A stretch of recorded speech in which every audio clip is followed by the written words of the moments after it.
Hello everyone, কেমন আছো তোমরা? আশা করি তোমরা সকলে খুব ভালো আছো আর আমিও খুব ভালো আছি। আজ আবারও তোমাদের সঙ্গে একটা হেয়ার স্টাইল শেয়ার করতে চলে এলাম। এই হেয়ার স্টাইলটা যাদের আমার মতো খুব ছোট আর পাতলা হেয়ার তারাও করতে পারবে, এবং যাদের বড় হেয়ার তারাও কিন্তু করতে পারবে।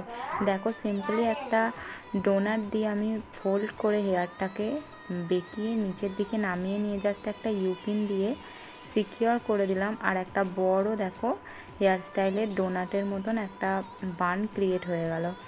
দেখতেই পেলে খুবই সহজ এই হেয়ার স্টাইলটা। অবশ্যই প্রথমে একটা পনিটেল করে নেবে, আর পনিটেলটা করার সময় অবশ্যই একটা শক্ত গার্ডার দিয়ে সিকিওর করবে যাতে হেয়ারটা খুলে না যায়। আমি তো বাড়িতেই থাকবো, আর তোমরা অবশ্যই এরকম হেয়ার স্টাইলটা করে বিয়ে বাড়ি যাবে, তার জন্য কোনো জায়গায় গেলে হেয়ারটাকে আরও ভালো করে সিকিওর করতে হবে। তারপরে ইউপিনের সাহায্যে 4-5টা ইউপিন দিয়ে ভালো করে সিকিওর করে নিয়ে এইরকম একটা গোলাপ ফুল দিয়েও তুমি ডেকোরেট করতে পারো নিজের হেয়ারটাকে, বা তোমরা যে অরিজিনাল যে গোলাপটা সেটা দিয়েও ডেকোরেট করতে পারো। তারপর আমার কাছে আর একটা বান ছিল, এইরকম একটা অ্যাসেসরিজ ছিল, সেটা লাগিয়ে দিলাম। দেখো আমার হেয়ার স্টাইলটা পুরো ডান হয়ে গেছে, কত বড় একটা খোপা ক্রিয়েট হয়ে গেল।